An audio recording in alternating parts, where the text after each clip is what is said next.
దేశాభివృద్ధికి కీలకమైన గృహ గణనకు ప్రజలు సహకరించాలని ప్రిన్సిపల్ సెన్సస్ అధికారి రాజమహేంద్రవరం కమిషనర్ రాహుల్ మీనా నగర ప్రజలను కోరారు. ఈ రోజు ఉదయం శంభూనగర్లో ఆయన విస్తృతంగా పర్యటించి ఇళ్ల నెంబర్ల నమోదు, హౌస్ లిఫ్టింగ్ ప్రక్రియను పర్యవేక్షించారు. వివరాల సేకరణలో ఎటువంటి తప్పులు దొరలకుండా ప్రజల నుంచి ఖచ్చితమైన సమాచారాన్ని సేకరించాలని ఎన్యూమరేటర్లు, సూపర్వైజర్లకు సూచించారు. డిజిటల్ పద్ధతిలో జరుగుతున్న ఈ ప్రక్రియలో మొబైల్ యాప్ల వినియోగంపై సిబ్బందికి పలు సూచనలు చేశారు. ఈ సందర్భంగా కమిషనర్ మాట్లాడుతూ నగరంలో గృహగణన ప్రక్రియ విజయవంతంగా కొనసాగుతోందన్నారు. గృహగణనలో 33 నిర్దిష్ట ప్రశ్నలు ఉంటాయని, ప్రధానంగా ఇంటి వివరాలు, ఎల్పీజీ, టాయిలెట్స్, విద్యుత్, ట్యాప్ కనెక్షన్ వంటి మౌలిక వసతులు, టీవీ, వాహనం, సెల్ ఫోన్, ఇంటర్నెట్ వంటి గృహోపకరణాలు, ఫోన్ నెంబర్ వంటి వివరాలు మాత్రమే అడుగుతారని, ఇతర వ్యక్తిగత సమాచారాన్ని ఎన్యూమరేటర్లు అడగరని స్పష్టం చేశారు. ఇప్పటికే స్వీయ గణన చేసుకున్న వారు సెల్ఫ్ ఎన్యూమరేషన్ ఐడి చూపి వివరాలు ధృవీకరించుకోవాలని సూచించారు. ప్రభుత్వ పథకాల రూపకల్పన మరియు నగరాభివృద్ధికి గణాంకాలు ప్రాతిపదికన ఉంటాయన్నారు.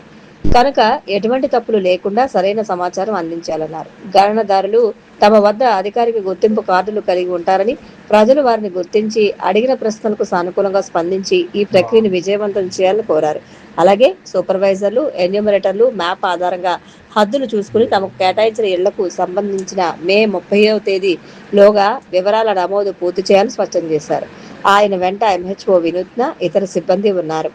శ్రీ త్యాగరాజ నారాయణదాస సేవా సమితి ప్లాటినం జూబ్లీ సంగీతోత్సవాల్లో ఈ రోజు సాయంత్రం 6:30 గంటలకు విజయవాడకు చెందిన డాక్టర్ పివిఎన్ కృష్ణ బృందం శ్రీకృష్ణ రాయబారం పౌరాణిక పద్య నాటకాన్ని ప్రదర్శిస్తుంది. నిన్న సాయంత్రం ఈమని కళ్యాణి లక్ష్మీనారాయణ, పసుమర్తి పద్మిని వీణావాదం శ్రోతల్ని రంజింపజేసింది. వీణావాదంతో త్యాగరాజ కీర్తనలు, కృతులతో శ్రోతల్ని అలరించారు. కరుటూరి నందకుమార్ సితారపై, కాపా శ్రీనివాస్ మృదంగంపై, పండుగ మురళి తబలాపై సహకరించి రక్తి కట్టించారు. సమితి గౌరవ chairman Vadre Venkataramanarao, chairman CS Venkatrao, principal secretary Josula Saraswati, functional secretary Vakkalanka Sriramachandram, executive secretary Viswanatham Bhaskarram, కోశాధికారి వి కృష్ణకుమార్, ప్రవచన రాజహంస ధూళిపాల మహాదేవమణి, పలువురు సంగీత ప్రియులు పాల్గొన్నారు. ఇటీవల విడుదలైన 10వ తరగతి ఫలితాల్లో గాంధీపురం ఎంపీఎల్ హెచ్ఎస్ పాఠశాలలో చదివిన సుమారు 22 మంది విద్యార్థులకు 500కు పైగా మార్కులు సాధించి విశేష ప్రతిభ చాటారు. గౌతమి జీవకారుణ్య సంఘం చైర్మన్ వర్య శ్రీనివాసరావు ఆధ్వర్యంలో కలిసిన విద్యార్థులను రాజమహేంద్రవరం సిటీ ఎమ్మెల్యే ఆదిరెడ్డి శ్రీనివాస్ అభినందించారు. ప్రత్యేకంగా మున్సిపల్ పాఠశాలలో అత్యధికంగా 590 మార్కులు సాధించి మొదటి స్థానంలో నిలిచిన జగదీష్, శివరామకృష్ణలను ఎమ్మెల్యే ఆదిరెడ్డి శ్రీనివాస్ ప్రత్యేకంగా అభినందించారు. ప్రభుత్వ పాఠశాలల్లో చదివే విద్యార్థులు కూడా కష్టపడి ఉన్నత విజయాలు సాధించగలరని ఈ ఫలితాలు నిరూపిస్తున్నాయని అన్నారు. భవిష్యత్తులో ఉన్నత విద్య కోసం ఎలాంటి సహాయం అవసరమైనా తమ భవానీ చారిటబుల్ ట్రస్ట్ తరపున పూర్తి సహకారం అందిస్తామని విద్యార్థులకు భరోసా ఇచ్చారు. ఉన్నత విద్యను అభ్యసించాలని ఆశించే ఆంధ్రప్రదేశ్ రాష్ట్రానికి చెందిన ప్రతిభావంతులైన ముస్లిం విద్యార్థులకు వక్ఫ్ బోర్డు మంచి అవకాశాన్ని కల్పిస్తోందని రాజమహేంద్రవరం రాయల్ మసీద్ అధ్యక్షుడు ఎస్ఏ కరీం తెలిపారు. తాలీం హునర్ పథకం కింద ఐఐటి, జేఈఈ, నీట్, ఎంసెట్ కోర్సుల్లో పుస్తకాలతో సహా ఉచిత శిక్షణ, భోజన వసతి కల్పిస్తారని పేర్కొన్నారు. ఈ పథకంలో విద్యార్థులకు 33% రిజర్వేషన్ లభిస్తుందని తెలిపారు. 10వ తరగతిలో 450 మార్కులు, సిబిఎస్ఈ సిలబస్ లో 75% మార్కులు ఆసక్తి గల ముస్లిం విద్యార్థులు 12 మే 2026లోగా దరఖాస్తు చేసుకోవాలని విజ్ఞప్తి చేశారు. అర్హత పరీక్షలు విజయవాడ, విశాఖ, గుంటూరు, నెల్లూరు, కర్నూలు, తిరుపతి తదితర జిల్లాల్లో జరుగుతాయని కరీం తెలిపారు. సీనియర్ కాంగ్రెస్ నాయకులు, న్యాయ నిపుణులు, రాజమహేంద్రవరం మాజీ ఎంపీ ఉండవల్లి అరుణ్ కుమార్ కు అత్యంత సన్నిహితులు పొడుపురెడ్డి అచ్యుత దేశాయ్కు పతి వియోగం కలిగింది. ఆయన ధర్మపత్ని ధనలక్ష్మి నిన్న రాత్రి హైదరాబాద్ లోని యశోద ఆసుపత్రిలో చికిత్స పొందుతూ కన్నుమూశారు. ధనలక్ష్మి భౌతిక కాయాన్ని ఈ మధ్యాహ్నం రాజమహేంద్రవరంలోని అన్నపూర్ణమ్మ గేటు వద్ద గల దేశాయ్ గృహానికి తరలించారు. పతి వియోగం పొందిన దేశాయ్ను మాజీ ఎంపీ ఉండవల్లి అరుణ్ కుమార్ సహా పలువురు నాయకులు, నగర ప్రముఖులు, ఆయన మిత్రులు పరామర్శించి తీవ్ర సంతాపాన్ని, ప్రగాఢ సానుభూతిని ప్రకటించారు. దేశవ్యాప్తంగా ఎంతో ఉత్కంఠతో ఎదురు చూస్తున్న తమిళనాడులో అధికార పీఠంపై పీఠముడి ఇంకా వేడలేదు. ఇటీవల జరిగిన ఎన్నికల్లో అత్యధిక సీట్లు సాధించిన పార్టీగా నిలిచిన టీవీకి అధినేత విజయ్ ముఖ్యమంత్రి పీఠాన్ని అధిరోహించేందుకు సిద్ధమైన మెజారిటీకి అవసరమైన 118 ఎమ్మెల్యేల సంతకాలతో కూడిన జాబితాను అందిస్తేనే విజయ్ను సీఎంగా ప్రమాణ స్వీకారం చేసేందుకు అనుమతిస్తారని గవర్నర్ రాజేంద్ర విశ్వనాథ్ అర్లేకర్ స్పష్టం చేయడంతో వివాదం నెలకొంది. గవర్నర్ వైఖరి దేశవ్యాప్తంగా చర్చనీయాంశమైంది. తమిళనాడులో ప్రభుత్వ ఏర్పాటుకు ఆహ్వానించాలని 2 సార్లు విజ్ఞప్తి చేసినా తిరస్కరించిన గవర్నర్ తీరుపై టీవీకే అధ్యక్షుడు విజయ్ కోర్టుకు వెళ్లాలని నిర్ణయించుకున్నారని తెలుస్తోంది. ఈ మేరకు న్యాయ నిపుణులతో సంప్రదింపులు జరిపారు. గవర్నర్ నిర్ణయంపై కాంగ్రెస్ సహా పలు పార్టీలు విమర్శలు గుప్పించాయి. కాంగ్రెస్ పార్టీ దేశవ్యాప్తంగా నిరసనలకు పిలుపునిచ్చింది. తమిళనాడు లోక్ భవన్ వద్ద టీవీకే ఆందోళన చేపట్టింది. మరోవైపు టీవీకేతో పొత్తుపై చెన్నైలోని పార్టీ కార్యాలయంలో భారత కమ్యూనిస్టు పార్టీ కార్యవర్గ సమావేశం జరుగుతోంది. మరోవైపు గవర్నర్ తీరును నిరసిస్తూ కాంగ్రెస్ రాష్ట్ర వ్యాప్తంగా ఆందోళన చేపట్టింది. విప్లవ వీరుడు అల్లూరి సీతారామరాజు వర్ధంతిని అధికారికంగా ప్రకటించిన ప్రభుత్వం అల్లూరి పేరిట విశేష సేవలు అందిస్తున్న అల్లూరి సీతారామరాజు యువజన సంఘం ప్రధాన కార్యదర్శి మాదేటి రవిప్రకాష్ను గురువారం సత్కరించింది. జిల్లా కలెక్టర్ కార్యాలయంలో జాయింట్ కలెక్టర్ శ్రీ మేఘస్వరూప్ రవిప్రకాష్ను ప్రభుత్వ పక్షాన్ని సన్మానించారు. ముందుగా ఆయన అల్లూరి చిత్రపటానికి పూలమాలలు వేశారు. ఈ సందర్భంగా మేఘస్వరూప్ మాట్లాడుతూ అల్లూరి సీతారామరాజు ఉద్యమ ఘట్టాలతో కూడుకున్న ప్రాంతాల విషయంలోనూ అల్లూరి జీవిత చరిత్ర చిత్రాల ప్రదర్శనలోనూ రవిప్రకాష్ అంకిత భావాన్ని కొనియాడారు. అల్లూరి సీతారామరాజు జీవితం యువతరానికి స్ఫూర్తి కావాలని ఆయన ఆకాంక్షించారు. ప్రభుత్వం తమ సేవలను గుర్తించడం పట్ల రవిప్రకాష్ కృతజ్ఞతలు తెలిపారు. ఏజెన్సీకి అల్లూరి సీతారామరాజు పేరు పెట్టే విషయంలోనూ కృష్ణదేవి పట్నంలో ఆయన స్మారకం పరిరక్షణలోనూ సీతారామరాజు యువజన సంఘం చేసిన కృషిని ఈ సందర్భంలో వివరించారు. కార్యక్రమంలో జిల్లా రెవెన్యూ అధికారి శ్రీ సీతారామమూర్తి, విజయశంకర ప్రభుత్వ సంగీత నృత్య పాఠశాల ప్రిన్సిపల్ పశుమతి శ్రీనివాస్ శర్మ, పలువురు ప్రముఖులు పాల్గొన్నారు.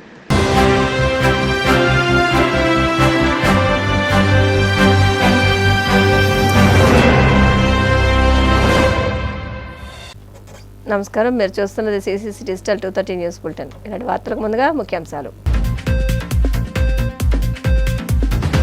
రెవెన్యూ క్లినిక్ల ద్వారా రైతులకు సేవలు అందించడానికి ప్రభుత్వం ప్రత్యేక ప్రణాళికలతో సన్నద్ధమవుతోంది. డిప్యూటీ స్పీకర్ ఉండి ఎమ్మెల్యే రఘురామకృష్ణరాజు వెల్లడి.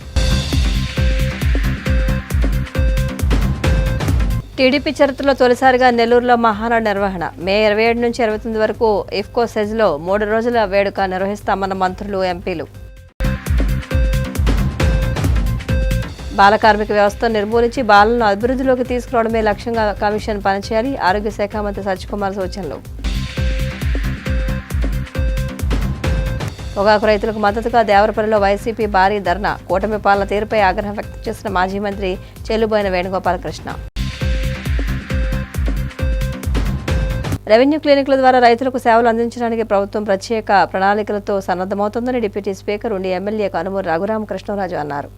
పశ్చిమ గోదావరి జిల్లా ఉండి మండలం ఎన్ఆర్పీ అగ్రహారం గ్రామంలో ఏర్పాటు చేసిన మీ భూమి మీ హక్కు కార్యక్రమంలో ఆయన ముఖ్య అతిథిగా పాల్గొని రాజముద్రతో కలిగిన పట్టాదారు పాస్ పుస్తకాలు రైతులకు అందజేశారు. అనంతరం తహసీల్దార్ నాగార్జున, ఎంపీడీఓ శ్రీనివాస్ తదితర దాతల సహకారంతో మండలంలో 10వ తరగతి పరీక్షా ఫలితాల్లో ఉత్తీర్ణత సాధించిన విద్యార్థులకు నగదును అందజేశారు. ఉండి కాలనీ, ఎన్ఆర్పీ అగ్రహారం గ్రామాల్లో నూతనంగా ఏర్పాటు చేసిన సీసీ రోడ్లను ప్రారంభించారు.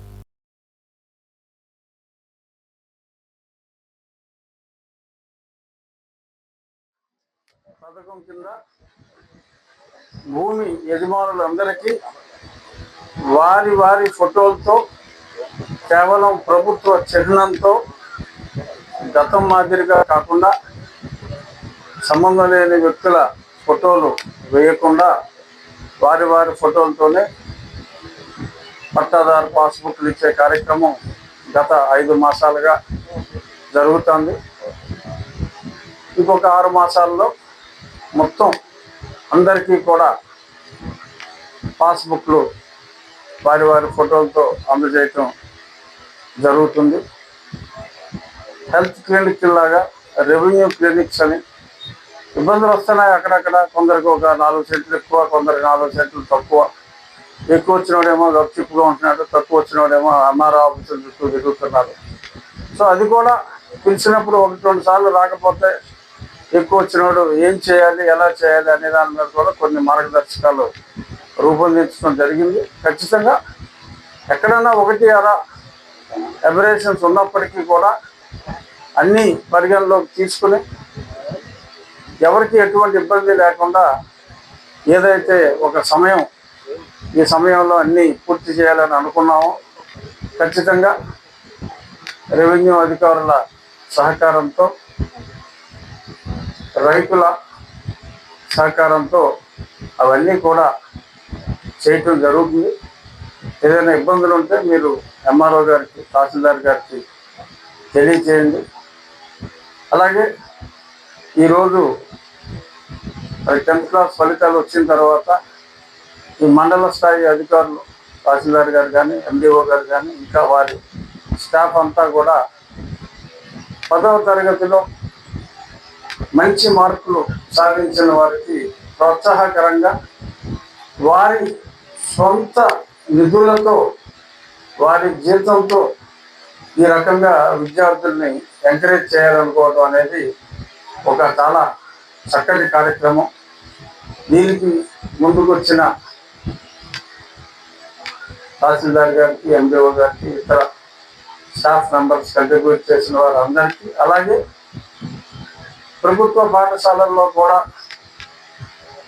మంచి మార్కులు ఒక చైతన్య నారాయణలోనే కాదు, ప్రభుత్వ పాఠశాలల్లో కూడా చదువుకుంటే అన్ని ఫెసిలిటీస్ ఉన్నాయి, మంచి మార్కులు తెచ్చుకోగలరు అనే ఒక సంకేతాన్ని మరి కొత్త విద్యాశాఖ మంత్రి గారు వచ్చిన తర్వాత ప్రభుత్వ స్కూళ్ళలో కూడా మంచి ఫలితాలని ఒక మంచి మెసేజ్ని నారా లోకేష్ గారి మంత్రిత్వ శాఖ, విద్యాశాఖ 10 మందికి తెలియజేసేలాగా ఈ సంవత్సరం అయ్యింది.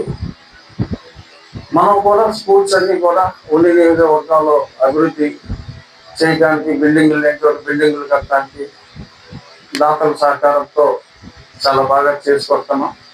అలాగే కనీసం 10 పాఠశాలల్లో రేపు స్కూల్స్ ఓపెన్ చేసే నాటికి కంప్యూటర్ ల్యాబ్ కూడా అందజేసే. తెలుగుదేశం పార్టీ ప్రతి ఏటా ప్రతిష్టాత్మకంగా నిర్వహించే మహానాడు సన్నాహాలు నెల్లూరు జిల్లాలో ఘనంగా ప్రారంభమయ్యాయి. మంత్రులు పొంగూరు నారాయణ, ఆనం రామనారాయణ రెడ్డి, ఎంపీ వేమిరెడ్డి ప్రభాకర్ రెడ్డి తదితర ముఖ్య నేతలు భూమి పూజ చేసి పనులకు శ్రీకారం చుట్టారు. టీడీపీ ఆవిర్భావం తర్వాత మహానాడు నెల్లూరులో నిర్వహించిన ఇదే తొలిసారి కావడంతో దీన్ని అత్యంత వైభవంగా నిర్వహించాలని జిల్లా నాయకత్వం సంకల్పించింది. నెల్లూరు నగర సమీపంలోని కొడవలూరు మండలం ఇఫ్కో కిసాన్ సెజ్ ప్రాంగణంలో ఈ మహానాడు నిర్వహించనున్నారు. పార్టీ వ్యవస్థాపకులు ఎన్టీఆర్ జయంతిని పురస్కరించుకుని మే 27, 28, 29 తేదీలో 3 రోజుల పాటు ఈ కార్యక్రమం జరగనుంది. మహానాడు జరపడం ఆనవాయితీ. ఈ సంవత్సరం మే 27, 28, 29 3 రోజులు మహానాడు కార్యక్రమాన్ని జరిపేటట్టుగా అయితే ఎక్కడ అనే విషయమై జాతీయ పార్టీ అధ్యక్షులు గౌరవనీయ ముఖ్యమంత్రి నారా చంద్రబాబు నాయుడు గారు, అదేవిధంగా యువ నాయకుడు వర్కింగ్ ప్రెసిడెంట్ లోకేష్ గారు, మరియు పల్లా శ్రీనివాస్ గారు స్టేట్ ప్రెసిడెంట్, మరియు వారందరూ కలిసి ఈ సంవత్సరం నెల్లూరులో ఈ మహానాడు నిర్వహించే విధంగా నిర్ణయించడం, శాసనసభ్యులకి, ఎంపీలకి తెలియజేయటం, దాని మీద స్థలాన్ని నిర్ధరించమంటే ఒక 4 ప్లేసుల్లో 4 స్థలాలు చూపించి పార్టీ ఆఫీస్కి తెలియజేయడం జరిగింది.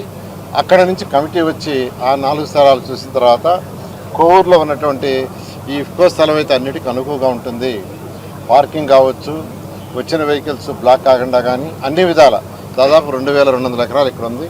ఒకవేళ వర్షం వచ్చినా ఎటువంటి ఇబ్బంది ఉండదనే ఉద్దేశంతో దీన్ని నిర్ణయించారు. దీన్ని ఈరోజు యాక్చువల్గా ఉదయం 10:22 ముహూర్తం పెట్టారు భూమి పూజ చేయడానికి. ఆ భూమి పూజను ఈరోజు 10:22 గౌరవనీయ మంత్రివర్యులు రామనారాయణ గారు, అదేవిధంగా వేమిరెడ్డి ప్రభాకర్ రెడ్డి గారు ఎంపీ, అదేవిధంగా శాసనసభ్యులు మరియు పార్టీ యొక్క అనేక మంది అధినేతలు అందరూ రావటం, వారందరి సమక్షంలో ఈరోజు భూమి పూజ జరిగింది. వెంటనే వర్క్ టేకప్ చేసి ముందుకు పోవడం జరుగుతుంది. అదేవిధంగా దీనికి సంబంధించిన కమిటీ కూడా ఇవాళ కానీ భవిష్యత్ తరాలకి ఉపయోగపడే విధంగా చర్చలు చేయడం జరుగుతుంది. ఈ చర్చల ఫలితాలన్నింటినీ కలిపి చివరి రోజు భారీ బహిరంగ సభతో ముఖ్యమంత్రి శ్రీ చంద్రబాబు నాయుడు గారు కానీ, వర్కింగ్ ప్రెసిడెంట్ అయినటువంటి శ్రీ నారా లోకేష్ గారు కానీ, ఇతర పెద్దలందరూ వారి వారి ప్రసంగాలతో నిర్ణయించడం జరుగుతుంది. ఈ రాష్ట్రంలో, ఈ దేశంలో ఉన్నటువంటి తెలుగుదేశం పార్టీ కార్యకర్తలకి ఒక దిశ నిర్దేశం ఇవ్వడం జరుగుతుంది. 44 సంవత్సరాల క్రితం నాడు స్వర్గీయ ఎన్టీ రామారావు గారు తెలుగుదేశం పార్టీని ప్రకటించి ఉమ్మడి ఆంధ్రప్రదేశ్లో తెలుగుదేశం పార్టీని ముందుకు నడిపించి 9 మాసాల్లో ఉమ్మడి ఆంధ్రప్రదేశ్ అంతా పర్యటన చేసి తెలుగు అనేటువంటి ఒక పదానికి సరైన అర్థాన్ని, తెలుగు వారికి ఒక భవిష్యత్తుని చూపించినటువంటి కార్యక్రమం ఆ మహనీయుడు మనకు అందించడం జరిగింది.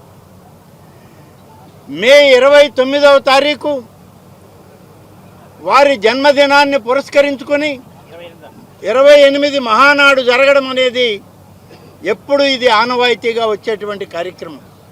27, 28, 29 3 రోజుల పాటు మహానాడు జరుగుతుంది. 44 సంవత్సరాల క్రితం పార్టీని ఏర్పాటు చేసినటువంటి పరిస్థితుల్లో 4.5 దశాబ్దాల సమయంలో నెల్లూరు జిల్లాలో మహానాడు నిర్వహించడానికి పెద్దలందరూ కూడా నిశ్చయించడం ఇది అతి గొప్ప విషయం.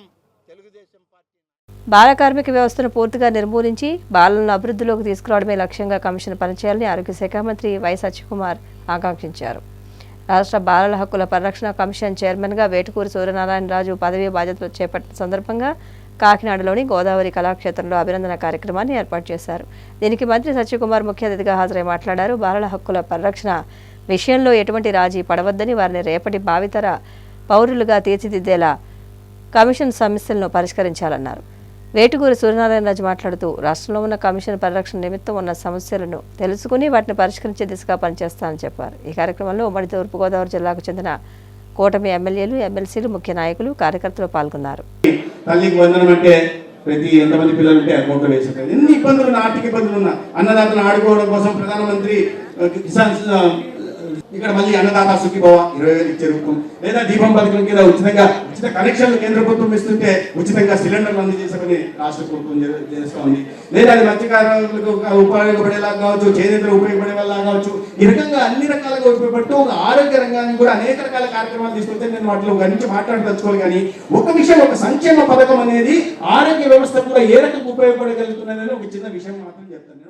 ఈ దేశంలో ఎందుకు అమలవవు అనే ఆలోచనతో నా అంతట నేనుగా ఆ రోజున్న పెద్దలు యొక్క ఉపన్యాసాలు, అటల్ బిహారీ వాజ్పేయి గారు ఉపన్యాసాలు కానీ, మన రాష్ట్రానికి సంబంధించిన వెంకయ్య నాయుడు గారి ఉపన్యాసాలు కానీ, అనేక పెద్దల యొక్క వాళ్ళ ఆలోచన ధోరణి గమనించిన తర్వాత ఈ దేశం కోసం పని చేయాలి అనే ఆలోచనతో ఆ రోజు అఖిల భారతీయ విద్యార్థి పరిషత్ ఆధ్వర్యంలో నేను ఆ రోజు జాయిన్ అవ్వటం జరిగింది. ఆ తర్వాత అనేక కార్యక్రమాలు నిర్వహించటం, ఆ సమయంలోనే అనేక మంది స్నేహితులు ప్రోత్సాహం, ఆ విధంగా విద్యార్థి రాజకీయాల్లో అందరూ సమన్వయంతో మా ఎస్కేబిఆర్ కాలేజీలో నేను చదివే సమయంలో ఒక కులం లోపలుంటే ఒక కులం బయట ఉండేది ఏదైనా కార్యక్రమాలు చేస్తూ ఉంటే.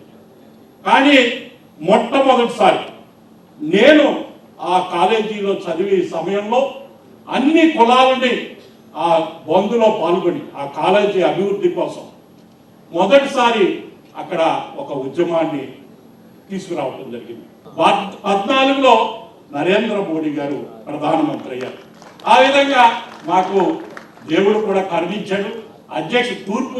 ఉమ్మడి తూర్పుగోదావరి జిల్లాలో ఆ రోజు ఆ విధంగా భారతీయ జనతా పార్టీని కింద స్థాయి వరకు, ఎందుకంటే నేను జిల్లా అధ్యక్షులుగా అయ్యేటప్పుడు 33 మండలాలు కమిటీలు ఉండి సంస్థాగతంగా, తర్వాత మొత్తం 72 మండలాల్లో అంటే పార్టీలో ఉమ్మడి తూర్పుగోదావరి జిల్లాలో అటు భద్రాచలం వరకు ఉంది. ఆ సమయంలో 72 మండలాల్లో కాను 69 మండలాల్లో సంస్థాగత ఎన్నికలు జరిపించాం. ఆ విధంగా నిన్ననే 2వ విడత 10,000 మందికి ఇవ్వటం జరిగింది. సుమారుగా ఇప్పటి వరకు 44,000 మందికి ఈరోజు పేద విద్యార్థులు కూడా కార్పొరేషన్ స్కూల్స్ లో చదువుకునే అవకాశం కేంద్ర రాష్ట్ర ప్రభుత్వాలు కల్పిస్తున్నాయి. అవి సక్రమంగా అమలయ్యే విధంగా చూడవలసిన బాధ్యత ఈ కమిషన్ మీద ఉంటుంది. అలాగే ఏదైతే స్కూల్స్ ఉన్నాయో మధ్యాహ్న భోజన పథకం కానీ, సోషల్ వెల్ఫేర్ హాస్టల్స్ లో కానీ, బీసీ హాస్టల్స్ లో కానీ, ఈ హాస్టల్స్ లో అన్ని వసతులు, పిల్లలకు కావలసిన అన్ని వసతులు సక్రమంగా అమలు అయ్యే విధంగా చూడవలసిన బాధ్యత కూడా ఈ కమిషన్ మీద ఉంటుంది. అదేవిధంగా ఏదైతే పిల్లల మీద ఈరోజు సోషల్ మీడియా యొక్క ప్రభావం ఎక్కువగా ఉండటం వల్ల ఈరోజు బాలల మీద అనేక దాడులు, అగత్యాలు, ఏదైతే అత్యాచారాలు, ఈరోజు నిన్న కాక మొన్న హిందూ పేపర్లో మనం చూడటం జరిగింది. కృష్ణా జిల్లాలో 12 సంవత్సరాల ఒక అమ్మాయి పిల్లవాడిని కన్నది. ఈ విధంగా చట్టాలు 18 సంవత్సరాల వరకు పిల్లలకి పెళ్లిళ్ళు చేయకూడదని ప్రభుత్వ చట్టం విధించినప్పటికీ కూడా మనకి స్వతంత్రం వచ్చి ఇన్ని సంవత్సరాలు అయిన తర్వాత కూడా ప్రభుత్వం ఎన్ని చట్టాలు చేసినప్పటికీ కూడా కింద స్థాయిలో అమలులో ఇబ్బందులు కలుగుతున్నాయి. రాబోయే రోజుల్లో మేము కమిషన్, ఇప్పటి వరకు మహిళా కమిషన్ విన్నాం, లేకపోతే ఆర్టీఐ విన్నాం, కానీ బాలల హక్కుల గురించి మేము వినలేదని అనేక మంది చాలా మంది చెప్తూ ఉన్నారు. శ్రీ సత్యసాయి జిల్లా పెనుగొండ కొండ మీదకు వెళ్లే దారిలో అటవీ శాఖ ఆధ్వర్యంలో ఏర్పాటు చేసిన టోల్ గేట్ను బీసీ సంక్షేమ శాఖ మంత్రి సవిత ప్రారంభించారు. అనంతరం కొండ మీద 2 కోట్లతో నూతనంగా నిర్మించిన నగర వనాన్ని ఆమె సందర్శించారు. నగర వనంలోని పక్షుల కేంద్రం, చిన్నపిల్లల పార్కులు కలిగి తిరిగారు. 450 కోట్లతో పెనుగొండను పర్యాటకంగా అభివృద్ధి చేస్తామన్నారు. గొల్లపల్లి జలాశయం, కుంభకర్ణ ప్రాజెక్టులను సైతం అభివృద్ధి చేస్తామన్నారు. ఫోర్త్ ఎకో పార్క్ ఒకటి ఏర్పాటు చేయడం జరిగింది. 2 కోట్ల రూపాయలతో నిధులతో ఈరోజు మన పెనుగొండ కొండను మరి ఎకో పార్క్ కోసం మరి 2 కోట్ల నిధులు కూడా కేటాయించడం జరిగింది. అందులో భాగంగా ఈరోజు ఒక టోల్ గేట్ కూడా ఫారెస్ట్ డిపార్ట్మెంట్ వారు ఏర్పాటు చేశారనే విషయం కూడా తెలియజేస్తూ, మరి శనివారం ఆదివారం మరి బైక్ రేసర్స్ కూడా ఇక్కడికి రావడం, మన ప్రాంతానికి వాళ్ళు టూరిస్టులుగా చాలామంది ఇక్కడికి రావడం కూడా జరిగింది. వారికి వచ్చిన మరి ప్రజలందరి కోసం ఇక్కడ ఒక మంచి పార్క్ కూడా ఏర్పాటు చేస్తున్నాం. ఒక క్యాంటీన్, దాని విధంగా cottages, birds park, children's park, ఈ విధంగా అన్ని వసతులు కూడా ఇక్కడ ఏర్పాటు చేయబడుతుంది. ఇది పూర్తి కావడానికి ఇంకో ఒక 6 నెలల సమయం పడుతుంది. 14-19లో కూడా మనం ఏదైతే అభివృద్ధి ధ్యేయంగా టూరిజాన్ని కూడా డెవలప్ చేసిన, టూరిజం గురించి కూడా పూర్తి విజన్ ఉన్న నాయకుడు ముఖ్యమంత్రి చంద్రబాబు నాయుడు గారు అనే విషయం కూడా తెలియజేస్తూ, గతంలో కూడా ఈ రోడ్డు వేసింది కూడా 14 కోట్ల నిధులతో, మరి గతంలో 14-19లో కూడా మనం శాంక్షన్ చేయడం, రోడ్డు వేయడం కూడా జరిగింది. కరెంటుకు కూడా మనము పర్మిషన్ ఇవ్వడం జరిగింది. మరి వైసీపీ ప్రభుత్వం రావడంతో మరి అన్ని డిపార్ట్మెంట్లని భూస్థాపితం చేయడం విషయం మనకు తెలుసు.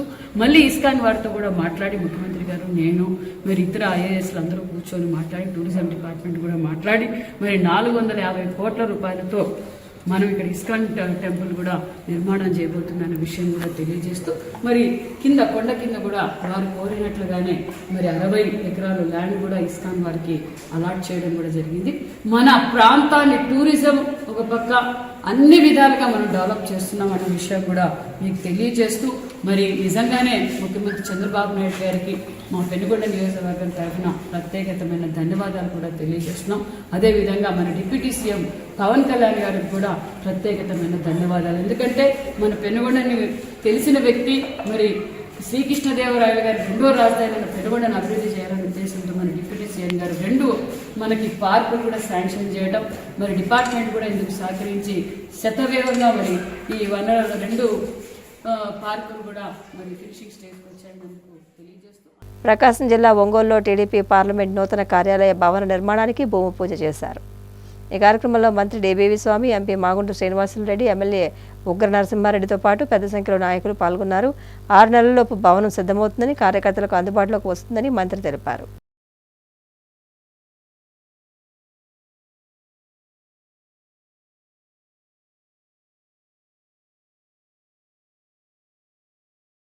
పూజ జరిగింది.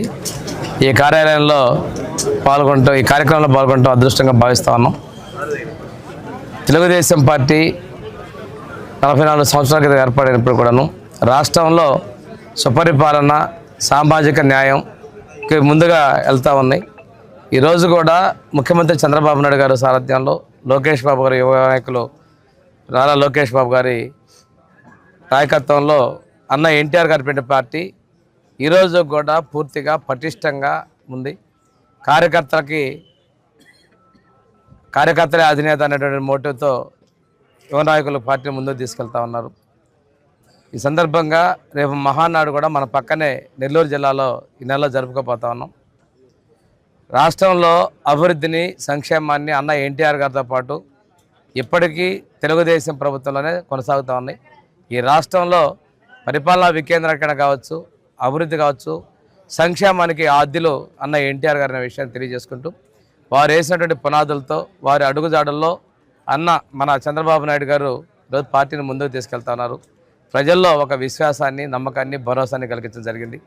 ఏదైతే ఆత్మగౌరవం పేరుతో అన్న నందమూరి తారక రామారావు గారు పార్టీని స్థాపించారో అదే అడుగుజాడల్లో తెలుగువారి ఆత్మ విశ్వాసాన్ని ప్రపంచ నలుదిస్తులా చాటు చెబుతూ చంద్రబాబు నాయుడు గారు ముందుకు తీసుకెళ్లారు.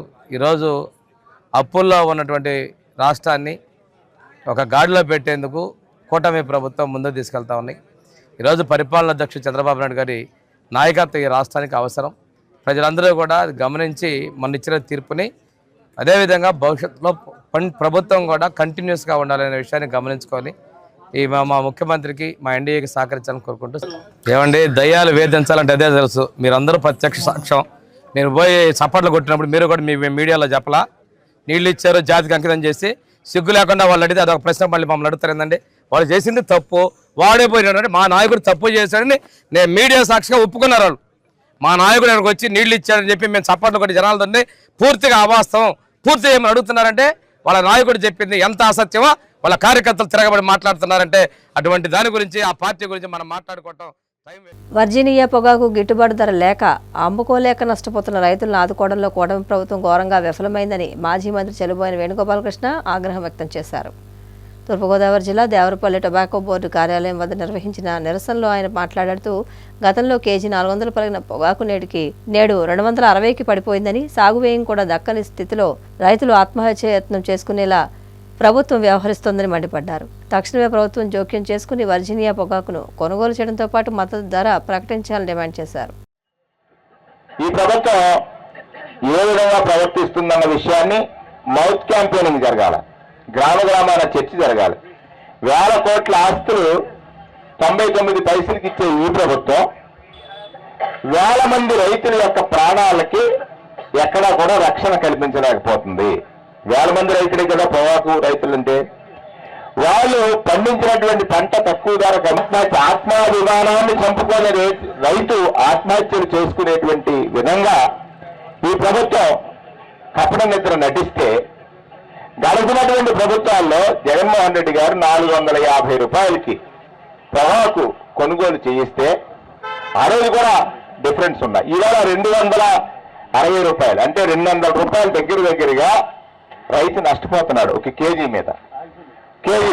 దాన్ని మళ్ళీ ఒక ఆర్టిఫిషియల్ మనం చూసాం కదా, మన పెట్రోల్లో డీజిల్లో ఆయన అమరావతికి పెట్రోల్ సప్లై చేయమని కమిషనర్ గారు ఉత్తర్విస్తే బంకుల నుంచి డైరెక్ట్ గా బల్క్ గా పెట్రోల్ అమ్మకూడదని ఉన్నప్పటికీ కూడా ప్రభుత్వ అధినేతగా దాన్ని అధిగమించి తన స్వార్థంతో అమరావతి నిర్మాణం కోసం పెట్రోల్ డీజిల్ ని సప్లై చేయాలి 2,75,00,000 మెట్రిక్ టన్నులు అనేటువంటి మాట చెప్తే, పెట్రోల్ కి, డీజిల్ కి, గ్యాస్ కి ప్రజలు కష్టపడ్డారు, మనం ఉద్యమించాం, అక్కడి నుంచే కదా తగ్గింది.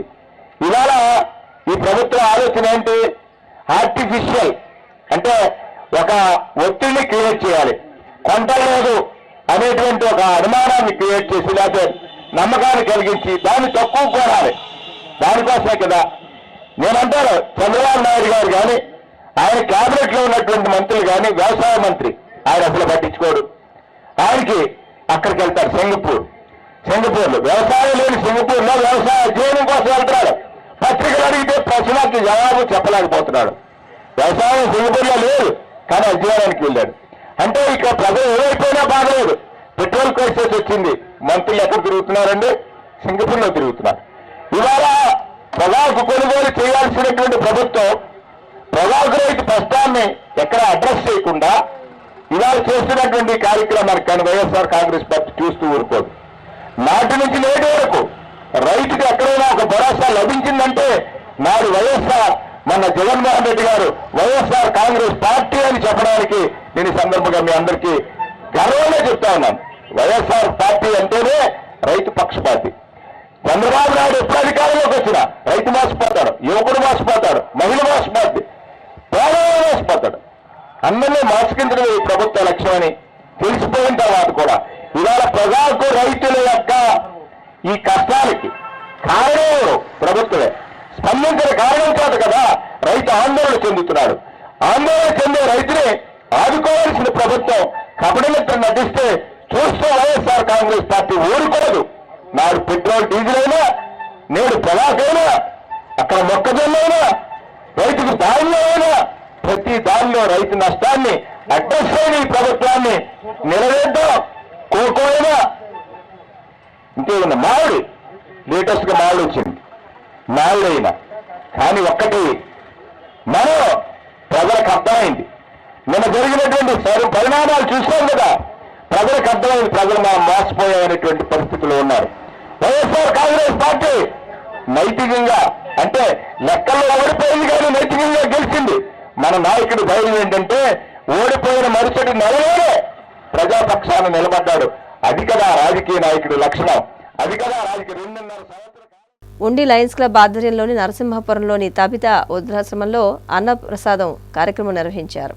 పెద్దలను ఆదరించినప్పుడే మన సమాజం బాగుంటుందని Lions club president doctor Gadiraju Rangaraju, కార్యదర్శి రంగప్రసాదరాజు అన్నారు. క్లబ్ ట్రెజరర్ పెన్వత్స జగన్నాథరాజు 50 మంది వృద్ధులకు అన్నదానం నిర్వహించారు. ఈ కార్యక్రమంలో కనిగంటి రూత్కళ, సత్తి బ్రహ్మారెడ్డి, పాలతీర్థపు నరసింహరావు, గాదిరాజు సుబ్రహ్మణ్యరాజు, లహరి తదితరులు పాల్గొన్నారు.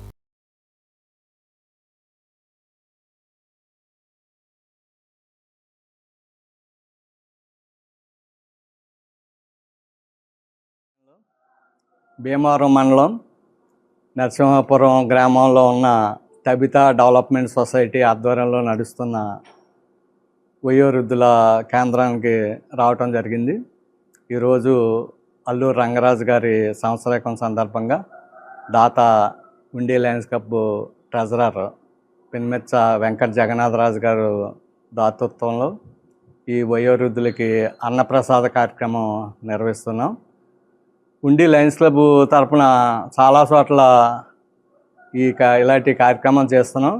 అదే కాకుండా నివాసయోగ్యం లేని వాళ్ళు చెట్టు పుట్ట ఉన్న ప్రాంతాల్లో కూడా మేము ఆహార పట్లాల్లో మా ఎలువరకు చెందిన దాత గాదిరాజు సుబ్రహ్మణ్యం రాజు గారు దాతృత్వంలో ప్రతి నెల కూడా 2వ మంగళవారం 4వ మంగళవారం కూడా మేము ఇవ్వటం జరుగుతుంది. ఒక మంచి కేంద్రానికి అయితే మేము వచ్చాము, సంతృప్తి చెందుతున్నాం. ఇక్కడ వృద్ధులకు చేస్తున్న సేవలు చూసి చాలా ఆశ్చర్యపోతున్నాం. చాలా మంచి తబిత కేంద్రం చాలా బాగుంది, బాగా నచ్చింది.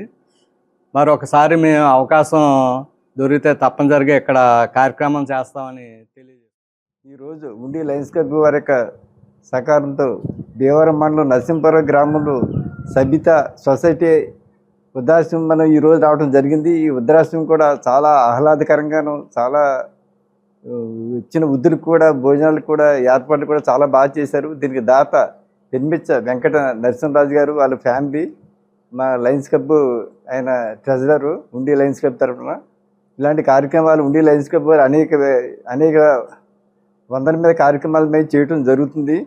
కానీ ఇలాంటి మంచి వాతావరణం రావటం మాకు ఇదే మొదటిసారి.